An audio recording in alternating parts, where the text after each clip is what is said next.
కేంద్రంలోని పాలకులు రాజ్యాంగ విలువలను తుంగలో తొక్కుతూ రాజ్యాంగాన్ని రద్దు చేసే కుట్రలకు తెరలేపుతూ మనువాద సిద్ధాంతాలను రుద్దడం వల్ల దేశంలో సామాజిక న్యాయం ప్రమాదంలో పడిందని సిఐటియు జిల్లా కార్యదర్శి కల్లూరి మల్లేశం ఆవేదన వ్యక్తం చేశారు.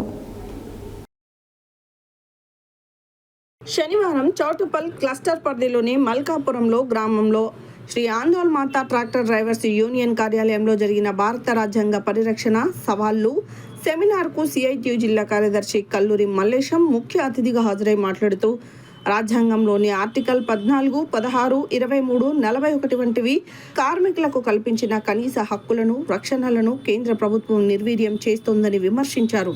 29 కార్మిక చట్టాలను రద్దు చేసి కార్పొరేటర్లకు లాభం చేకూర్చేలా 4 లేబర్ కోడ్లను తీసుకువచ్చారని ధ్వజమెత్తారు. ప్రభుత్వ రంగ సంస్థలను పిఎస్యుఎస్ కారు చౌకగా కార్పొరేటర్లకు కట్టబెట్టడం వల్ల దళిత, గిరిజన, బలహీన వర్గాలకు రాజ్యాంగబద్ధంగా లభించాల్సిన రిజర్వేషన్లు కనుమరుగవుతున్నాయని హెచ్చరించారు. బ్యాక్లాగ్ పోస్టుల భర్తీ చేయకపోవడం పీడిత వర్గాలకు చేస్తున్న ద్రోహమని పేర్కొన్నారు. 79 ఏళ్ల స్వతంత్ర భారతంలో నేటికి కుల వివక్ష, అంటరానితనం వంటి రుగ్మతలు కొనసాగడం సిగ్గుచేటని అన్నారు. దళితులు, మహిళలు, మైనారిటీలపై దాడులు పెరగడం వెనుక మతోన్మాద శక్తుల ప్రోద్బలం ఉందని, రాజ్యాంగ స్ఫూర్తిని రక్షించుకోవాల్సిన బాధ్యత కార్మిక వర్గంపై ఉందని పిలుపునిచ్చారు. ఏప్రిల్ 15 వరకు సాగే సామాజిక న్యాయ సాధన క్యాంపెయిన్లో భాగంగా గ్రామాన రాజ్యాంగ విశిష్టతను చాటి చెప్పాలని, సామాజిక సంఘీభావ నిధికి ప్రతి ఒక్కరూ సహకరించాలని కోరారు. కుల, మత వైషమ్యాలను పక్కనబెట్టి సామాజిక న్యాయం కోసం ఐక్యంగా పోరాడాలని పిలుపునిచ్చారు.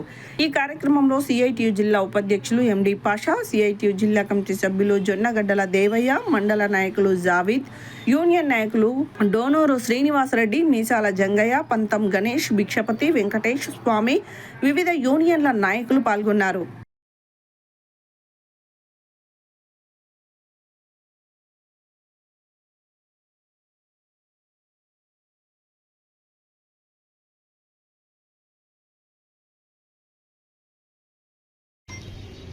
ఇవాళ మనం యూనియన్ ఉదాహరణకు మీరు ఇక్కడ యూనియన్ పెట్టుకున్నారు అంటే ఆ యూనియన్ పెట్టుకునే హక్కును కూడా భారత రాజ్యాంగం ఇచ్చింది. ఆర్టికల్ 19 క్లాస్ సిలో మనకు ఒక మాట చెప్పింది, కార్మికులు యూనియన్లు పెట్టుకునే హక్కు భారత రాజ్యాంగంలో వచ్చింది. దానివల్లనే మన వాళ్ళ యూనియన్ రిజిస్ట్రేషన్ కాగలిగిన, దానివల్లనే మీరు ఒక యూనియన్ నడపగలుగుతుంది.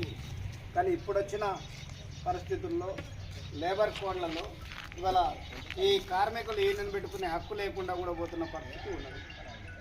భారత రాజ్యాంగం ఏదైతే ఇచ్చిన హక్కు ఉన్నదో దానికి కూడా తూట్లు పొడిచేటట్టుగా ఇప్పుడు లేబర్ కోడ్స్ వచ్చినాయి. ఇంతకుముందు మీరు యూనియన్ పెట్టుకున్నప్పుడు